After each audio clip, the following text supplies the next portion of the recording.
In many suburbs of cities in China, there are a lot of unfinished buildings.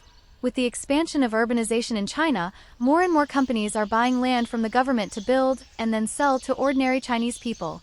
However, most Chinese people are not wealthy. They can't afford such expensive houses with their meager wages. And with the intrusion of the pandemic, life for ordinary Chinese people has become increasingly difficult. They can't afford houses even more. Those who have bought houses have also started to default and go bankrupt. This area of unfinished buildings has been abandoned here for a decade. Unfinished buildings, exposed rebar, deserted surroundings. In fact, these have become common sights in some cities. It's hard to imagine how high the expectations were at the beginning of the development, hoping it could become a warm home, a vibrant business center, or a lively office area.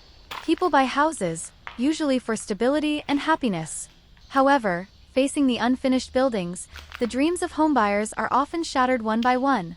Imagine, after paying a large down payment, if you suddenly find the project stopped, there is no place to complain, you have to bear the expensive loan every day, but can't see a completion date. How severe this anxiety and helplessness should be. Sometimes, when I walk past these unfinished buildings, I can't help but assume, if these concrete and steel could speak, how would they tell their stories?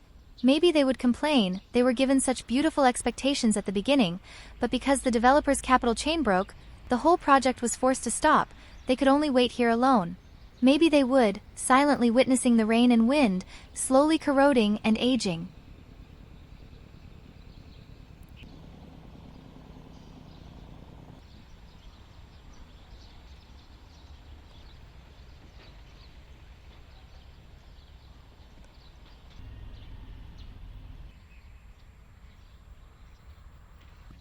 After the unfinished building project stops, not only the homebuyers feel helpless and unable to settle, but the construction workers also face a huge dilemma.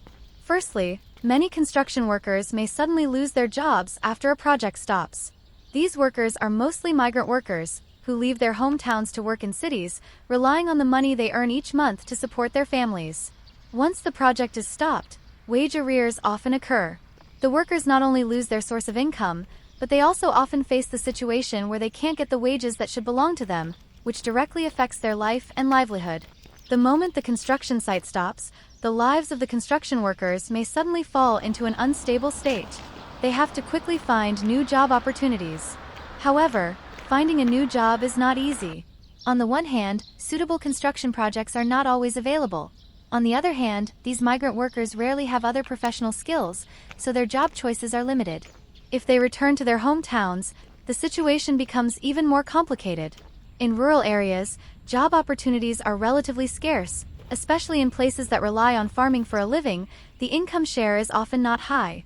Therefore, construction workers often choose to stay in the city and try to find other construction projects.